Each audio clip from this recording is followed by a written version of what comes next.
Hey everyone, Brett here. Time for your November 2023 Greater Houston Housing Market Update. You're going to want to pay attention to the end of this video, or hell, you can just fast forward there now, but I'm going to editorialize a little bit more than I do and not just give straight data. I'm going to tell you what I'm hearing firsthand from people in the business, my colleagues, my friends, my trusted people, all the research that I've been doing in regards to rates, home prices, and 2024 predictions here in the local Greater Houston real estate market, okay? So single family home sales fell 3.4% year over year from October of 22 to October of 23, okay? We're comparing to last October, 3.4% decline. This is the most important fact of all the data points. The smallest 1 month sales drop of 2023. Why is that important? Okay, October is officially Q4. Usually a little bit slower. Q2, Q3 is typically seasonally, that's kind of the buying and selling season, right? Doesn't mean Q4 is bad. It just means that it's not as hot as typical spring and summer months, okay? And so October was the smallest drop of 2023. And that also was when October 19th, I believe, rates went over 8%, 8.1 if I remember correctly. They've come down since. We're going to talk more about that at the end. That's an indicator that you're really going to want to pay attention to and focus on, okay? Days on market, single family homes rose from 43 days to 47 days, big deal, about the same. Total property sales fell 4.3%, but the dollar volume only fell 2.6%. That means that homes are selling for more than they were October of 2022, okay? It's data, numbers don't lie, okay? Single family average price rose a fractional, roughly 0.5% to $403,000 and change. Single family homes, months of inventory, registered a 3.6 month supply, up from 2.8 months a year earlier. All the data's done, okay? All the facts about the month of October, the recap of that, okay? Why is the 1 month sales drop of October being the smallest of 2023 important?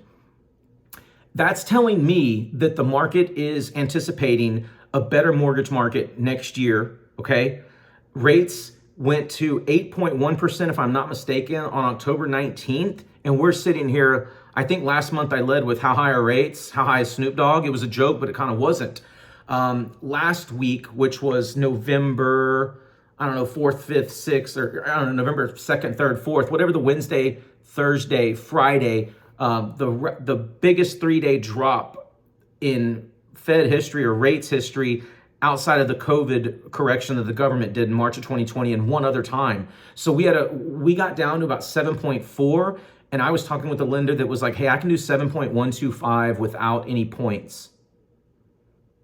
Okay, so that was last week. Okay, rates have kind of stabilized. We hope that there's better inflation numbers coming out. The jobs report came in a little under 150,000 non-farm payroll jobs added. They were expecting 170,000.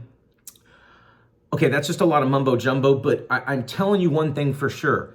Okay, people are like, when are home prices going to plummet? I don't see any data that would indicate that.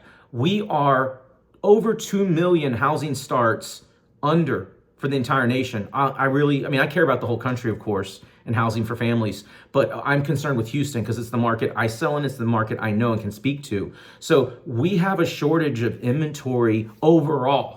Yes, people have been on the sidelines, but they've been getting their rent increase from the apartment complex, from their landlord. And like, I know 7 and 8% is a crazy rate, but I can refi later because the landlord money, the rent money is going out the window. That's being flushed down the toilet. And I'm not going to recoup that at all. There's no principal reduction. There's no asset appreciation when I'm renting. So what I'm seeing is that builders have been doing, even new construction has been the forefront of a lot of this inventory, the help to get inventory levels up. They've been doing amazing work on bulk negotiating mortgages, purchases, because, D.R. Horton can go to Chase Bank and say, hey, we're going to buy 100,000 mortgages from you this month. What rate can you give us?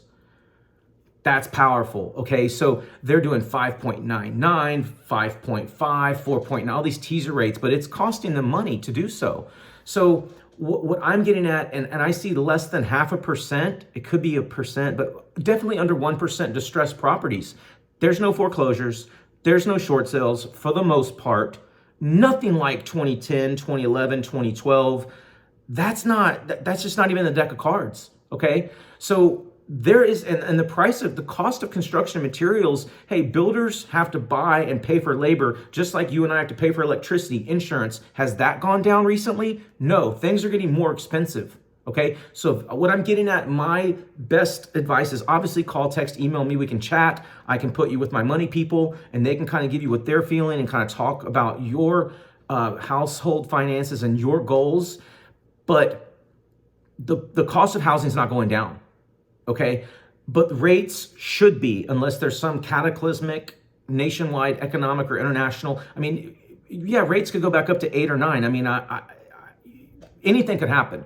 Chances are they're not. Okay, so right now they call it rent the rate or date the rate. Okay, you can get the asset, which is the home, the property, at a price right now where people are negotiating. Like I said, inventory is a little higher than it has been in the last few years.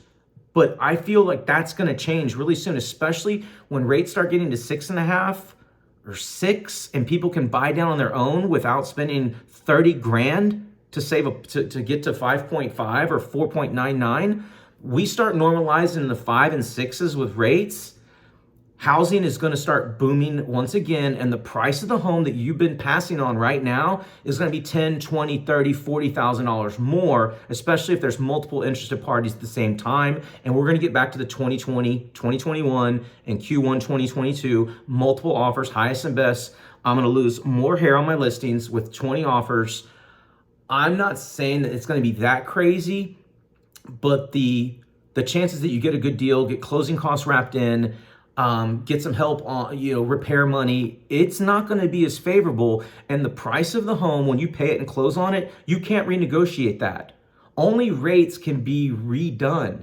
And it's not super costly to refinance a home, especially in the first 5 years after buying it, because you basically get a half off your title policy, which is typically the biggest cost of refinancing, is the title insurance. It's either 40% off or 50% off. It's called an R8 title credit or whatever. So you can research that or comment below and say I'm an idiot. This is the longest video. Wow, 7.5 minutes. I'm sorry. But guys, this is so important. I really want you to, if you're on the fence, please call me or go to Mortgage News Daily. It's an app in the App Store with Apple or Droid, whatever. Mortgage News Daily. That's probably your best information for the mortgage markets. That's where the professional people, the lenders, the money people, that's where they're getting their information. And sometimes you see it shared on LinkedIn or Facebook or Instagram. People aren't sharing money stuff on there. But anyway, download that app, pay attention to what's going on. But I'm telling you, when rates get in the 6s, and for sure when they get back on the 5s, it's gonna go bonkers again. And that deal you could have got right now or in the next few months, I have a feeling 2024, Q2, Q3 is going to be very good. The Fed indicated that they were going to wait until rate-sensitive industries, i.e. real estate and probably the automobile sector, they were going to not only wait for inflation to go down and jobs to come up before they stop their hawkish position on rates and the increasing the 1/4 point rate hikes. We thought that was going to be the mark. And then a couple months ago, they said, well, we're going to wait until rate sensitive industries are adversely affected before we change our stance. Well, in the last couple months, there's been a lot of I think the president of NAR, there's been a ton of people in my industry breathing down the necks of Washington saying, hey, we've been adversely affected. It wasn't too long ago, the mortgage applications, I think it was in September, 28-year low for mortgage applications. We've been affected. I think Washington has heard our industry loud and clear. Hopefully we're on our way down.